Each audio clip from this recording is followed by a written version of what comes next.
Comparaison n'est pas raison, certes, mais est-ce que pour autant parler de la Stasi était excessif? Sur le papier, oui, bien sûr, la Stasi, ça nous renvoie à cette police politique de l'Allemagne de l'Est avant la chute du mur en 1989. Brrr, ça fait froid dans le dos, la Stasi, hein.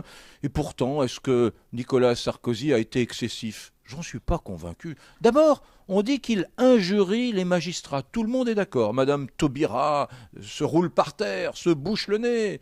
Vous injuriez les magistrats, monsieur Sarkozy. Même discours chez Valls, même discours chez François Hollande, qui en appelle à une sorte de sursaut républicain. Enfin, pardon, on n'a pas lu les mêmes choses. Faut lire, monsieur le président de la République, faut lire jusqu'au bout. Ah, ça c'est une règle, hein. Faut lire jusqu'au bout. Regardez, à la fin de la lettre de Sarkozy, que dit Sarkozy? Il dit « Et pourtant, envers et contre tout, je garde confiance dans l'institution judiciaire, dans l'impartialité de l'immense majorité des juges et dans la capacité de la justice à ne pas se laisser instrumentaliser. » Il est gentil Sarkozy, hein, parce que pour dire je garde la confiance dans les juges alors que le syndicat de la magistrature a appelé à voter contre lui pendant l'élection présidentielle, il est sympa, hein. D'ailleurs, ça nous en apprend beaucoup sur la véritable indépendance de la justice. Ah oui, là, à gauche, on considère que la justice est indépendante quand elle appelle à voter contre Sarko. Je voudrais qu'on revienne à la Stasi. La Stasi, c'est quoi? C'est simplement des gens, des policiers qui écoutent, hein, qui transmettent à des juges, qui transmettent à des politiques, qui transmettent aux journalistes de la presse officielle. Et bien là, qu'est-ce qui s'est passé?